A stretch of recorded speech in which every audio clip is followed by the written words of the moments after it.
Sr. Gucas, pelo tempo regimental.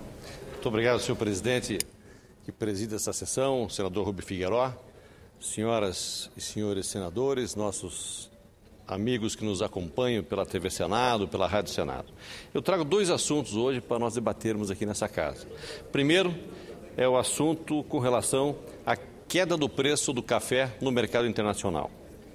A produção crescente de café nos últimos anos em todo o mundo fez com que o preço do café caísse mais de 35% nos últimos 12 meses aqui no Brasil, trazendo um prejuízo muito grande aos nossos agricultores e produtores de café de todo o país. A saca de 60 quilos de café arábica está sendo vendida hoje a R$ 235. E a saca do café Conilon, que é o tipo de café que nós produzimos lá em Rondônia, está sendo vendido a R$ 165 a saca. Essa semana foi comercializado em Cacoal, começou a semana com R$ 165. É o menor preço dos últimos 5 anos. A saca do café arábica já foi vendida a R$ 500 e o Conilon a R$ 300 a saca. Isso no ano de 2010. De acordo com a Conab, nesta safra, para o produtor não ter prejuízo, a saca de 60 quilos do café arábica teria que ser negociada a R$ 343 e o Conilon a R$ 220. Este cenário motivou as cooperativas de todo o país a elaborar o Pacto do Café, um documento que traz 18 propostas dirigidas ao governo federal para ajudar na recuperação do setor. Entre elas está o estímulo ao programa de equalização de preço, o leilão público como referência, o preço mínimo fixado a R$ 307 a saca do café, compra de insumos e equipamentos com base na saca do café, a prorrogação das dívidas ou a renegociação das suas dívidas e a construção de armazéns, entre outras medidas. A estocagem do café para aguardar a reação do mercado e melhores preços é a opção que muitos agricultores brasileiros estão adotando. Embora o preço do café Conilon não tenha caído tanto como o preço do café arábica, a situação de Rondônia não é das melhores. Em conversa com o produtor e comerciante Bruno Trevisani, que também é vereador pelo PDT no município de Cacoal, e com outros produtores e comerciantes da cidade, conhecida como a capital do café de Rondônia, bem como os técnicos da Emater e da Embrapa, verificamos que o governo precisa agir para auxiliar o setor a superar esse momento de baixa do preço do café no mercado internacional. A ação pontual para tentar elevar o preço seria o governo estipular um preço mínimo para a compra pública de café e, de fato, assegurar a compra do café, pois tem muitos produtores trocando o café pela soja, pelo gado, por outras culturas que possam lhe dar um retorno melhor já na próxima safra. O preço mínimo para o café Conilon apresentado pelos produtores de Rondônia seria de no mínimo R$ 200. Os nossos produtores, em sua maioria da agricultura familiar, que nos últimos 2 anos receberam estímulos e incentivo do governo, das agências de pesquisas como de fomento, como a Embrapa e Emater, para plantar o café, inclusive com a certificação de uma variedade genuinamente rondoniense, a BRS Ouro Preto, estão apreensivos com relação à queda do preço do café. Temos que consolidar uma política de médio e longo prazo para o café em Rondônia. Aliás, essa política até existe, mas como durante muito tempo não a tivemos, criou-se um vácuo e teremos ainda um período de 5 a 10 anos para que as novas cultivares da variedade BRS Ouro Preto, registrada recentemente no Ministério da Agricultura, apresente seus resultados. Essa variedade terá uma produtividade média de 70 sacos por hectare, enquanto os atuais pomares de café rendem em média 20 sacas por hectare. Ou seja, as perspectivas são positivas para a cafeicultura de Rondônia, mas precisamos do apoio do governo para atravessar esse momento de turbulência que existe no mercado. Não no mercado brasileiro, mas principalmente no mercado internacional. Esse ano, a produção de café em Rondônia aumentou 7% em relação ao ano passado, chegando a 1 bilhão e 400 mil sacas. Estamos atravessando um momento positivo em relação à produção e à produtividade por hectare. E nosso medo é que essa queda do preço no cenário nacional e internacional acabe prejudicando a retomada e a modernização das lavouras de café de Rondônia, que já chegou a produzir 4 milhões de sacas por ano. Portanto, atendo ao apelo dos produtores de Rondônia e também dos produtores mineiros e capixabas. Faço aqui um apelo para que o governo federal, através do MDA e também do Banco do Brasil, dê o apoio necessário para que o setor atravesse esse período turbulento sem grandes perdas, mantendo a capacidade produtiva e de competição no mercado nacional e internacional, mas que tenha uma atenção especial do governo para os nossos agricultores brasileiros. Outro tema que eu trago essa tarde, senhor presidente, é a situação da nossa BR-364. Eu já o fiz por várias vezes aqui nessa tribuna, por várias vezes nas comissões de infraestrutura, das comissões de agricultura, comissão de meio ambiente, com relação à nossa BR-364. Uma BR que foi inaugurada em 1984, para uma capacidade muito diferente do trânsito que nós temos hoje na BR-364. E ela, ao longo desses anos todos, ela foi se deteriorando.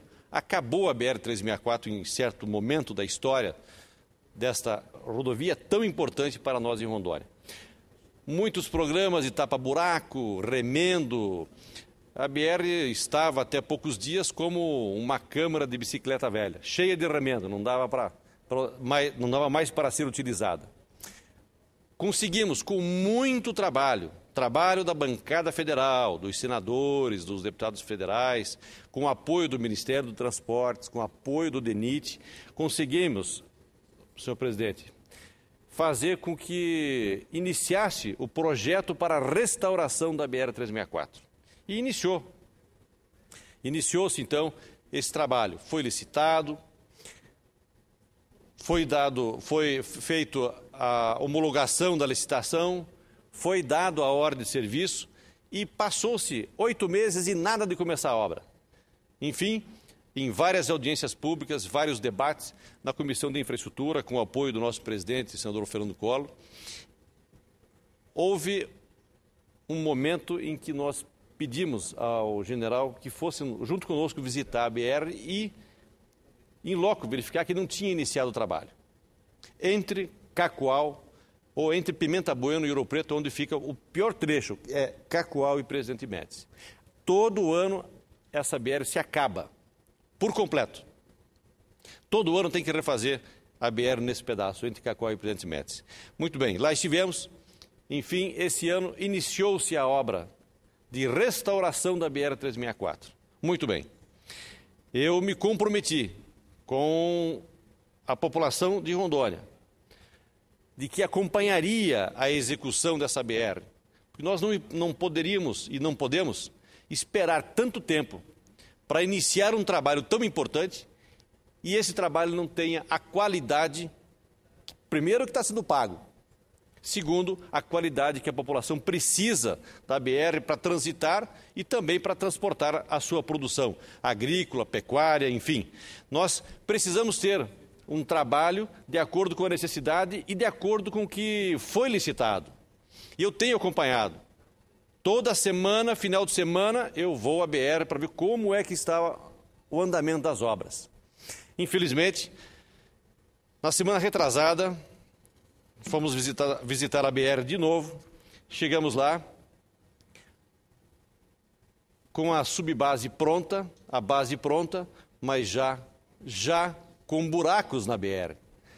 Sem antes acabar a restauração, já a BR toda ela esburacada entre Presidente Médici e Cacoal.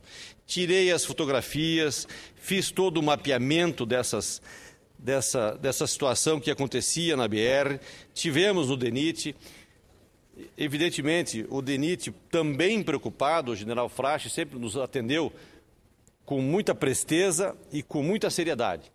enviou de imediato um ofício chamando os proprietários das empresas, do consórcio, para discutir a questão, e eles disseram, olha, houve um engano no traço da mistura da usina e não saiu um bom asfalto e nós vamos recuperar todo o trabalho que foi feito, vamos refazer novamente sem custo para a União, porque foi um erro da empleiteira. Muito bem.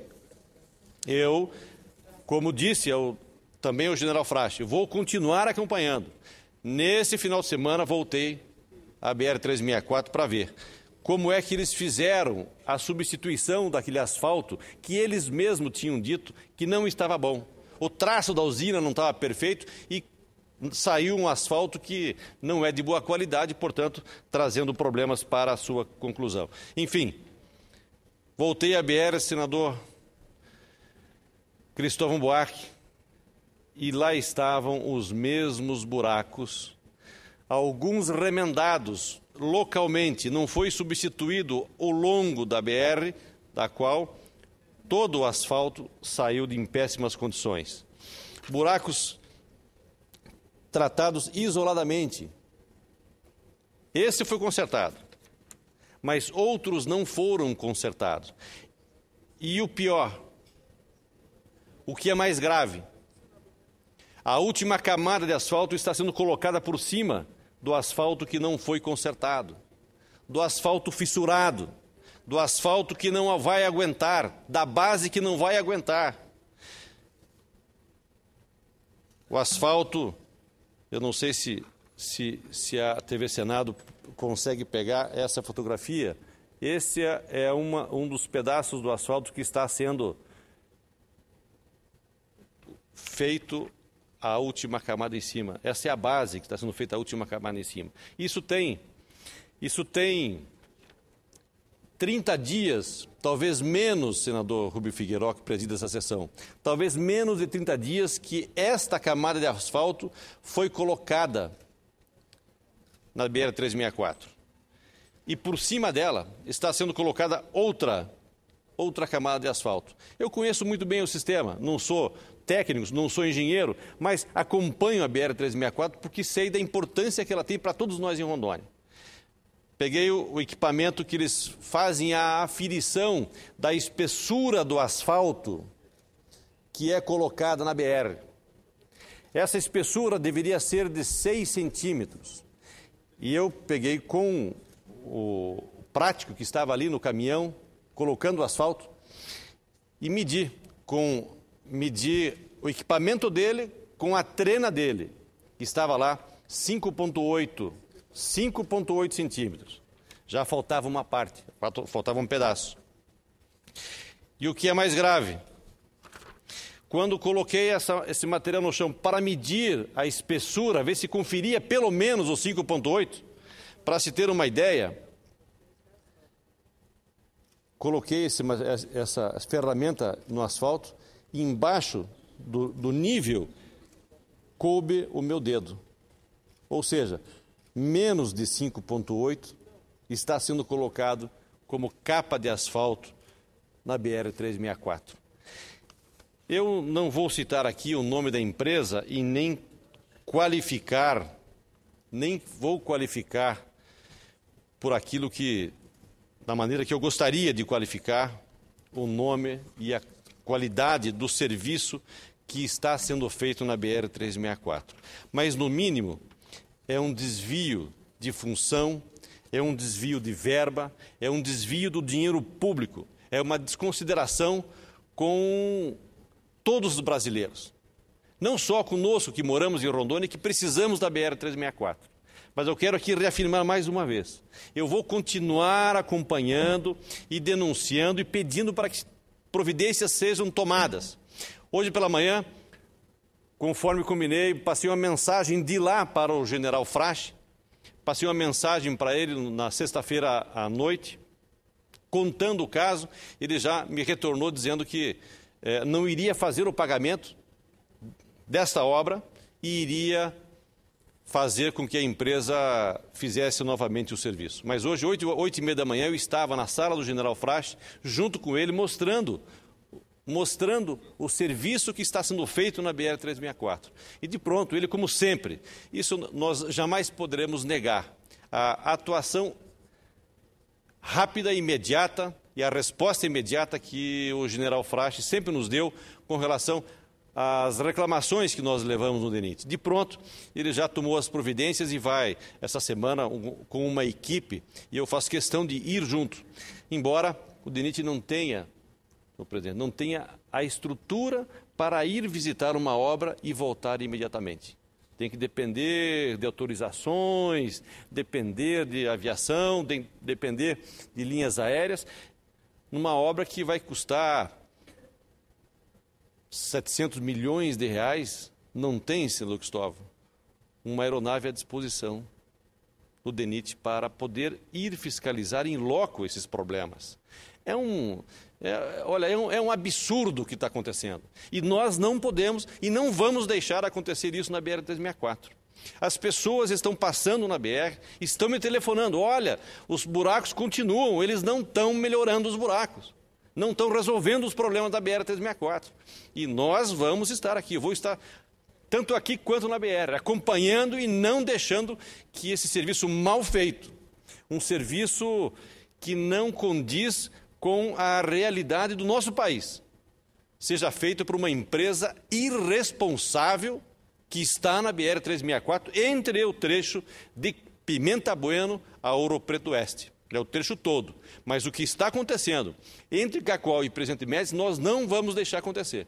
Porque há mais de 10 anos, senador Figueiró, nós cobramos a restauração da BR-364. Desse pedaço, exatamente entre Médici e Cacoal, todo ano é refeito, porque a base está estourada, a base está comprometida. Vem as chuvas, a alagação, umedece a subbase, a base, o que tem em cima é engolido pela subbase. Então nós não podemos deixar que isso aconteça, aliás, nós não vamos deixar que isso aconteça. Nós vamos até esse local com o general e os técnicos, se for o caso. Eu tenho certeza que o general vai resolver. Não é o caso de ir ao ministro César Borges, não é o caso de irmos à presidenta Dilma, não é o caso de irmos ao Tribunal de Contas da União, não é o caso. Eu tenho plena convicção de que esse problema será resolvido dentro do DENIT, porque o DENIT tem essa vontade de fazê-lo. Agora, o que as empresas, ou a empresa, nesse caso, está fazendo, é um desrespeito muito grande com a população brasileira, em especial a nossa população do estado de Rondônia. Com prazer, eu ouço o senador Cristóvão Buarque. Senador Assir, primeiro, parabéns por trazer esse problema em relação ao seu estado. Mas também, da mesma maneira que falou a senadora Vanessa sobre o Amazonas, esse é um problema geral. E uma prova, senador Rubem, de como nós nos acostumamos nesse país, com os jeitinhos, com as coisas erradas, é que hoje a gente luta para que tapem buraco. Nós não lutamos mais porque façam estradas que não fiquem esburacadas. Nós nos acostumamos tanto com a leviandade dentro das formas como se trabalha nesse país, que nós nos contentamos que tapem o buraco. A gente tinha que procurar fazer estradas, como nos outros lugares do mundo, que não tenham buraco. A não ser em caso de vendavais, de arrebentar uma represa. E aí, eu queria dizer que muita gente que viaja no exterior tem duas surpresas com as estradas. Primeiro é como elas são boas. Países pequenos, países pobres, conseguem ter suas estradas, não é só sem buracos, é sem trepidação. Eu costumo dizer, como eu leio muito, eu costumo dizer que para mim o país desenvolvido é aquele onde eu consigo ler dentro do carro, com outro dirigindo, obviamente. É raro a gente conseguir ler sem ficar tonto em qualquer lugar do Brasil, seja estradas interestaduais, sejam nas urbanas. A primeira surpresa é como países pequenos têm boas estradas, mas tem outra. A outra é quando a gente percebe que, em muitos casos, foram empresas brasileiras que fizeram as boas estradas que existem nos outros países. As mesmas empresas que fazem as estradas aqui. Nossas empresas são respeitadíssimas, não só para fazer represas, mas para fazer estradas também. Por que aqui elas fazem estradas ruins? e lá fora boas. Eu creio que a gente tem algumas explicações, não sei quais delas é a verdadeira. Primeiro é que nós devemos estar exigindo pouco. Talvez na própria maneira do projeto, e eu vi um dia desse a ministra do Planejamento dizer que não tem tempo o Brasil de fazer o projeto final, começa a construir sem fazer o projeto final, pode ser que esteja aí a causa. O projeto